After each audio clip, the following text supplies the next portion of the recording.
essentially told people in his state to hold on to their old naira as it remains legal tender in the state. You described that as treasonable. Tell us more. The meaning of commander-in-chief means the exclusivity of the powers of that office to decide on matters that have to do with the sovereignty of a country. Nigerian constitution is very clear on the fact that currency matters are, exclusive to the federal government. So is it everywhere in the world. So has it been all time in history. Remember during the Roman times, Caesar after Caesar would have their pictures engraved, one era after another.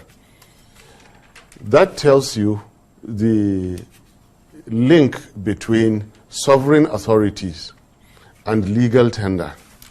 In fact, it defines legal tender. It also defines nations. When a commander-in-chief actually gives out such a powerful directive, order, presidential order for that matter, everyone for that matter is to fall in line. The only thing is that the federal government, through its agencies, is therefore bound by its oath of office to implement the availability and all other issues that come with that change, protect the welfare of the people, and so on.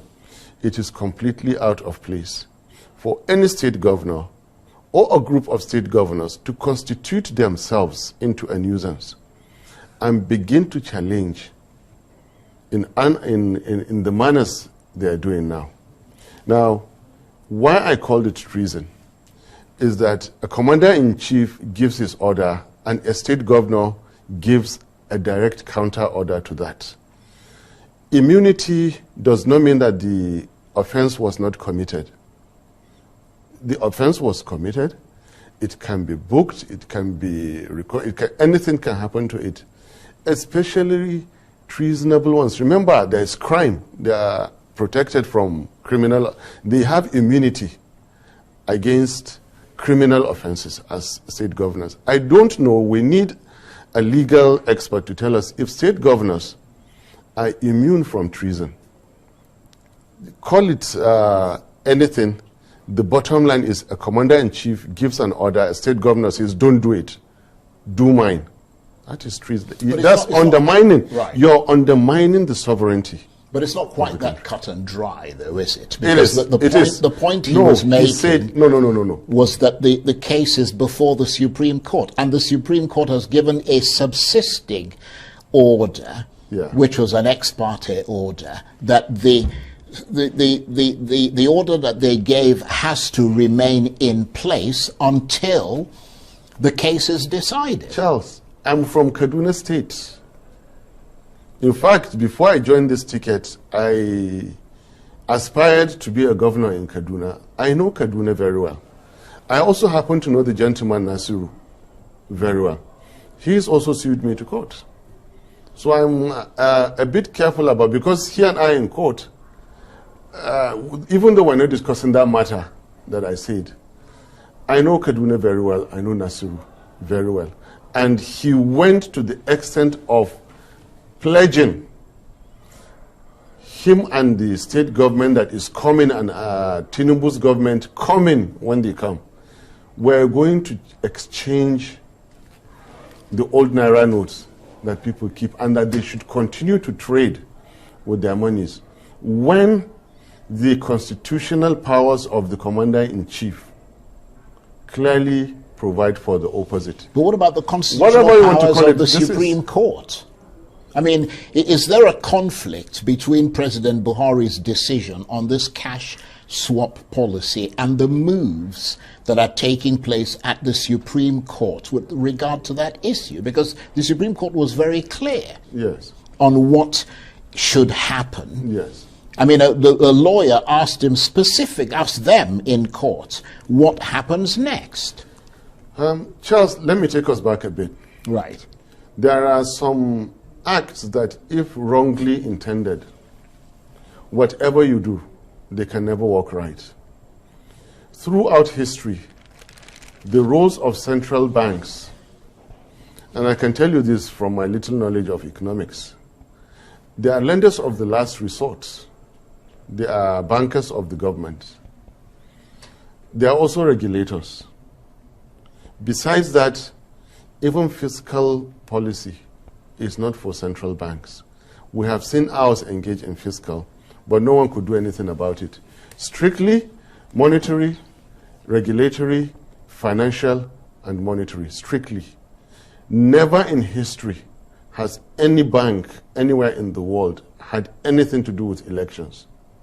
So with due respect, the fundamental about the Naira swap was misplaced if it is to aid or to protect or if it has anything to do with elections. Currencies never have anything to do with elections. Throughout history, I'm telling you, it is the first time it's happening in Nigeria. It is strange, it is absurd.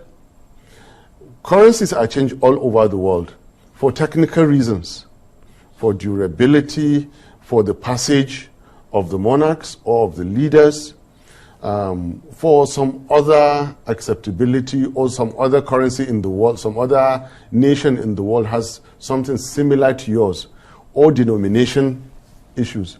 Inflation leads to a time where you have to change it. A variety of reasons. None has ever had to do with elections. Here we are in Nigeria. Our commander-in-chief is linking currency swap to it. This is very, very strange and absurd. Right. First, and also a first one in history. So it will continue to go wrong. Don't be surprised. Even the Supreme Court, with all its powers, to find it challenging to rule on this. They will eventually do, I believe. They have the capacity to do. But then when the fundamental is wrong, and the fundamental on this one is wrong. But look, it's the commander-in-chief. It's a sovereign country.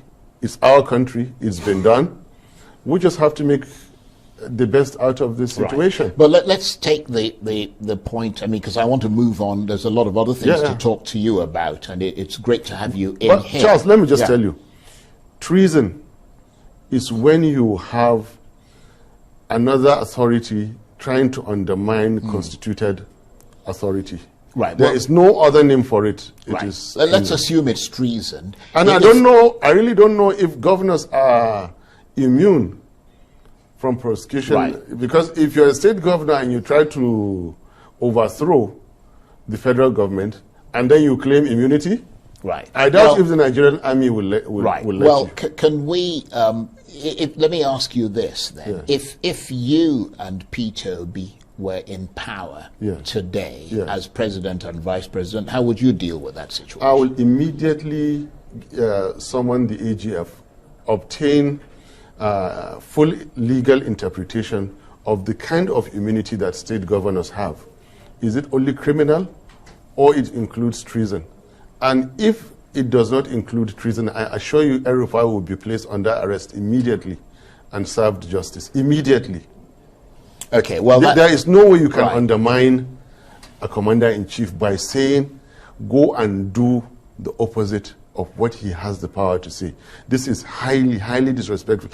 And for Mr. Commander-in-Chief, I don't know what has transpired between them for them to disrespect him this much. In 2014-15, what has transpired between them, I don't know. But you need to have lost a great deal of respect for governors to treat you this way as a commander-in-chief. So what impact do you think all this might have on the elections? It's just 8 days away. Chaos. But somehow I trust Nigerians. Really, really, we want to unite. The Obi opportunity, Nigerians will not throw this away. Not the Naira swap, not intimidation of anybody giving counter orders and all those kind of things. Nothing will stop Nigerians. Yes, a bit of difficulty in feeding daily hand to mouth, moving to the election polling units and all those things. Nigerians want to see a new Nigeria. Nothing will stop us. Yeah, but one thing that could potentially stop that, beyond the Naira cash swap policy, is violence and insecurity. And we know, for example, that in the stronghold, one of the strongholds of the Labour Party, which is the Southeast, a faction of the IPOB group has come out, led by Simon Ekpa, to say that basically he's imposing a sit-at-home order, and that anyone who violates that will be met with extreme force. I mean, how would you assess the strength of that Simon Ekpa chap? Because despite the announcement of IPOB itself suspending its sit-at-home order in some parts of the Southeast, Simon Ekpa appears to have been able to sustain it. Do you know where the irony is? You speak about insecurity. The most insecure places in Nigeria today are those who are even ready to vote. Right now, Kaduna, Niger, our Nasirus Kaduna, the Benungwari axis that, you know, except where there is, INEC is not going to deploy. Kaduna State is going to vote. Niger State, Katsina State, Zamfara State will vote. Yobe and Borno will vote. Nigeria has seen greater insecurity at the peak of BH and 2019, at the peak of the, even though it is still high, the bandits in Zamfara, Katsina, Niger and Kaduna, at their peak, Nigerians still voted. That is the irony. There is a higher percentage of registered voters in those places. There was higher levels of violence meted out against Nigerians, higher number of people in captivity, higher number of people killed, larger territory under their control, not in the Southeast. I would like some questions to be, and regarding IPOB, we have our roles clearly cut out. My boss is more competent to answer questions regarding, because he's been a governor there. So I'll limit how much answers I will give you, because I would like to be very thorough in my Yes, I totally answers. understand that. But I would like us to know a little more about the gentleman Simon and who his godfathers, business associates, patrons have been in recent times. And it would be good to know if there is any of his patrons that are politically inclined. It would be good to know if any of the patrons for Mr. Simon is actually contesting an election. Then you will begin to assemble the puzzle. But I'm really not an authority on IPOB. No, I understand. Someone is more competent. Sure. You will find that person and he will yes, answer you. And that makes but a lot I'm of giving sense, you the fundamentals. I understand that. But let me ask you this. How damaging would it be to the chances of Peter Obi winning this election if voting is not able to take place across the Southeast, or if it is disrupted and many people obey the sit-at-home order? Because, I mean, the Southeast is a stronghold, isn't it? You know, the interesting thing about Nigeria is the news sometimes deceive us to underestimate the resolve of certain parts of Nigeria. A good example is when I was telling you that Peter Obi was going to be welcomed in the north. People didn't believe it, and we saw even more than we ever expected. I am now telling you, with the little I've seen in the Southeast, the Southeast is going to surprise Nigerians. Their resilience, their resolve to do it.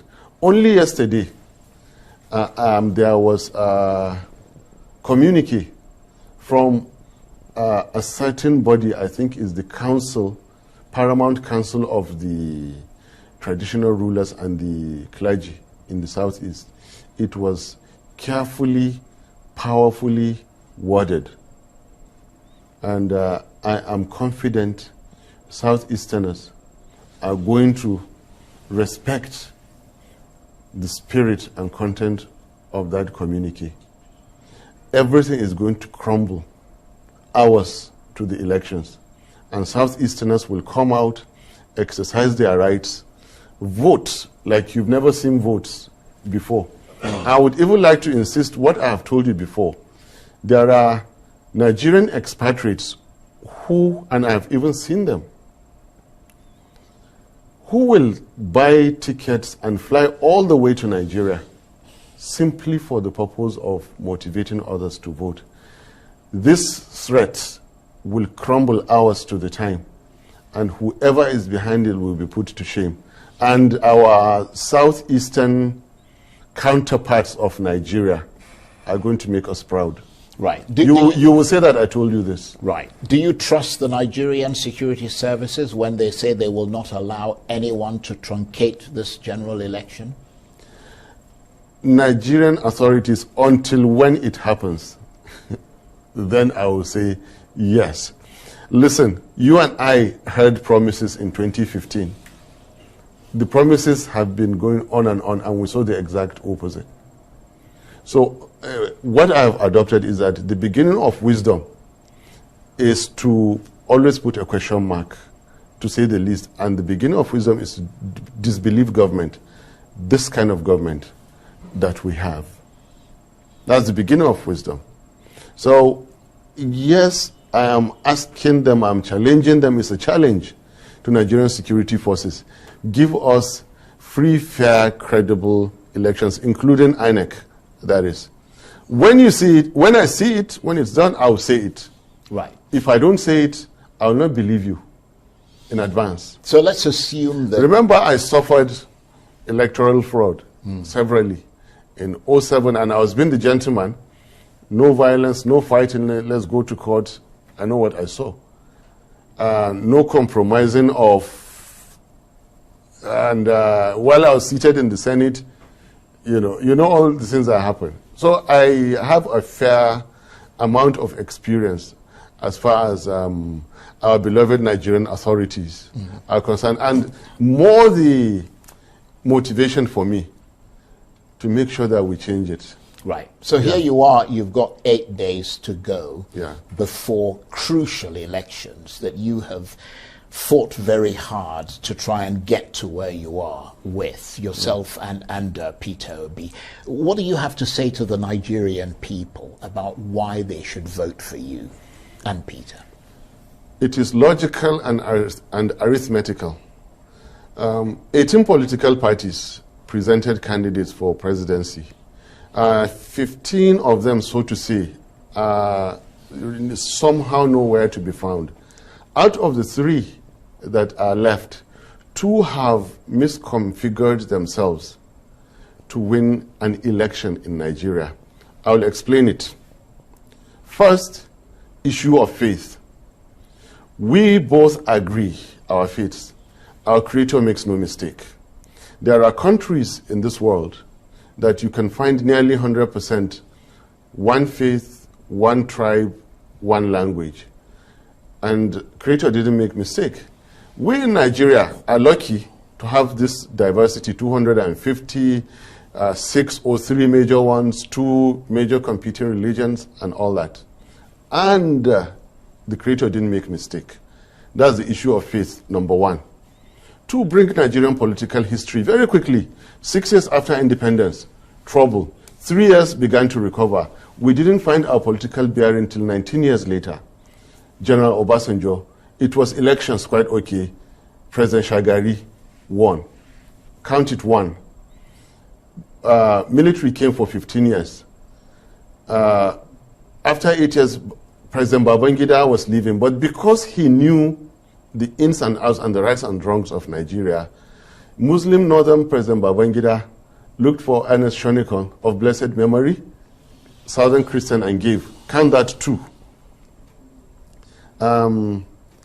Fast forward, Abacha came, Abdul Salam, and then Abdul Salam, in the presence of all the Northerners and all that, then, even though it was elections, handed over to Christian Southern Chief Olusegun Obasanjo in 99.